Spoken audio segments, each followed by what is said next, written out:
और कई घंटों की सदन की कार्रवाई के बाद मुझे हर्ष है कि मात्र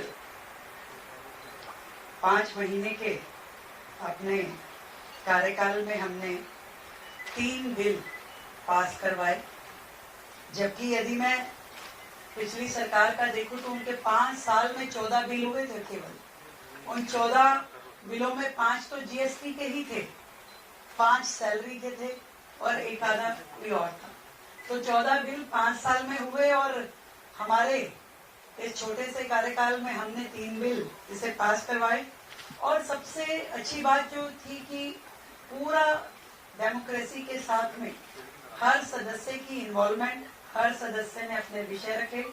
280 के तहत ही हमारे पास में 171 जो थे लोगों ने अपनी बातचीत रखी, बिंदु रखे और 62 विषयों पे ये सारी चर्चा हुई। विपक्ष को पूरा मौका दिया। एजुकेशन बिल जो हमारा इसमें पास हुआ उसमें पूरी चर्चा हुई 4 दिन तक, उसके ऊपर घंटों की चर्चाएं रही।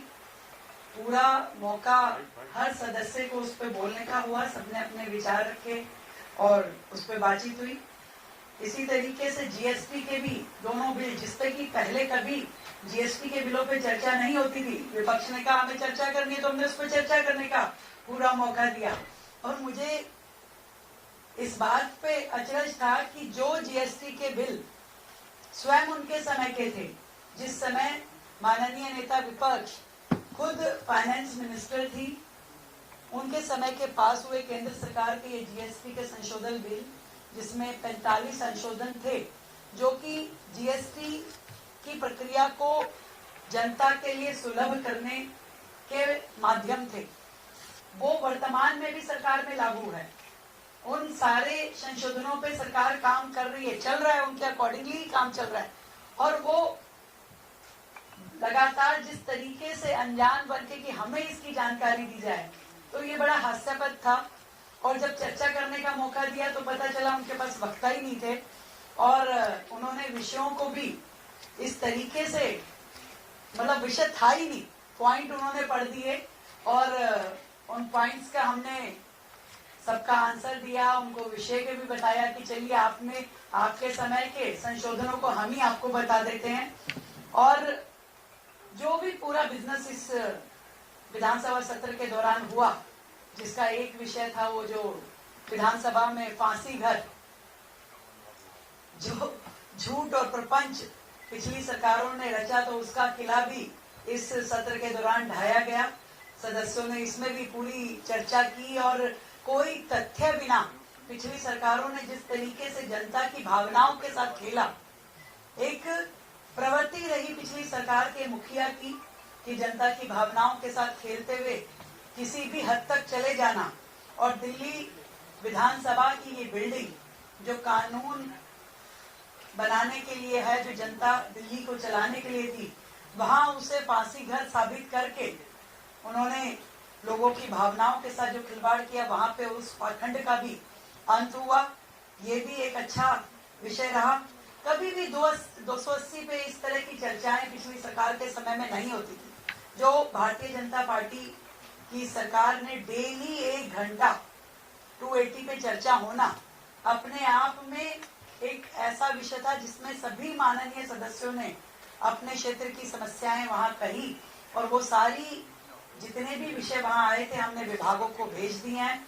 उनका जवाब उन सभी माननीय सदस्यों को दिया जाएगा।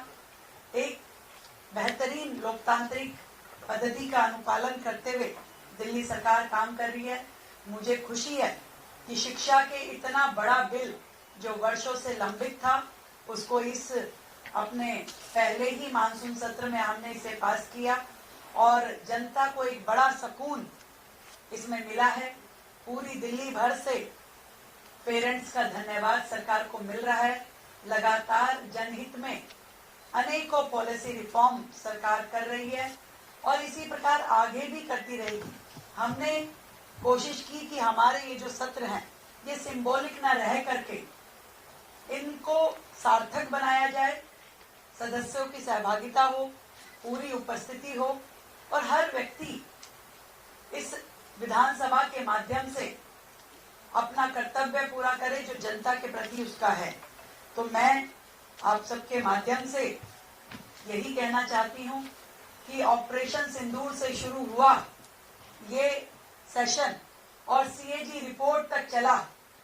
2 सीएजी रिपोर्ट जिस तरीके से पिछली सरकार की कारगुजारियां उसमें एक्सपोज हुई, किस तरीके से मिसयूज ऑफ फंड या फंड को जनता के हित में ना उपयोग करके उन्होंने गलत तरीके से जनता के बीच में जो प्रेजेंटेशन की कि हमें केंद्र सरकार से अनुदान की कमी रही, उन विषयों का भी हमने पूरा जनता के सामने और सदस्यों के सामने जवाब रखा।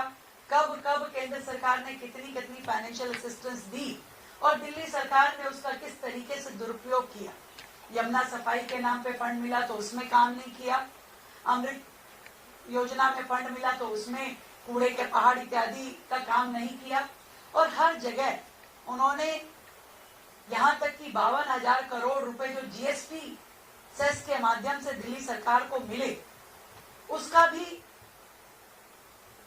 उपयोग का कोई यूटिलाइजेशन सर्टिफिकेट उन्होंने जमा नहीं कराया सरकार ने। इससे ये साफ पता चलता है कि पिछली सरकारें किस तरीके से जनता के पैसे का दुरुपयोग करती थी।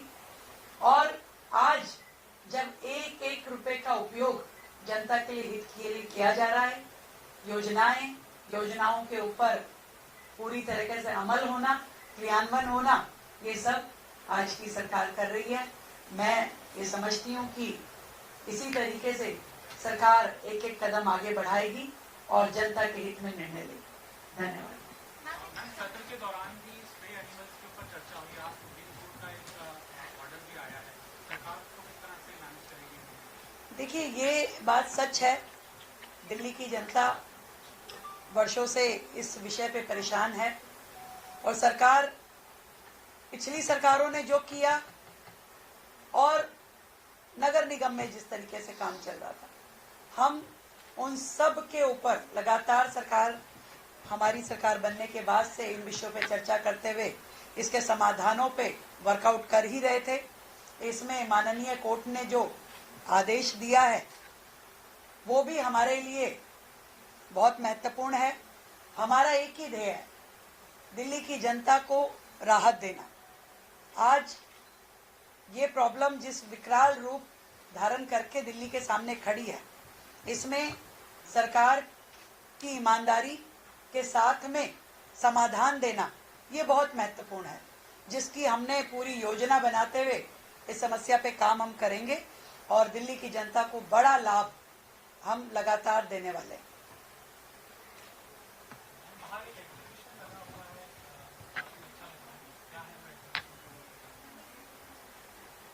दिल्ली सरकार हर एक उत्सव को बड़े मन से मना रही है, पूरे शहर को जोड़ते हुए, हर वर्ग को जोड़ते हुए। अभी स्वतंत्रता दिवस का इतना बड़ा एक हमारा राष्ट्रीय त्योहार है। दिल्ली में वर्षों बाद भारतीय जनता पार्टी की सरकार है। हम चाहते हैं कि ये धूमधाम से राष्ट्रीय पर्व पूरी दिल्ली में मनाया जाए। हर स्कूल, हर इंस्टीट्यूशन, हर व्यक्ति इससे जुड़े। हर घर तिरंगा का एक बड़ा ड्राइव दिल्ली सरकार कर रही है और हम झंडों का जो वितरण है, 22 लाख झंडे दिल्ली सरकार द्वारा जनता में वितरित किए जा रहे हैं।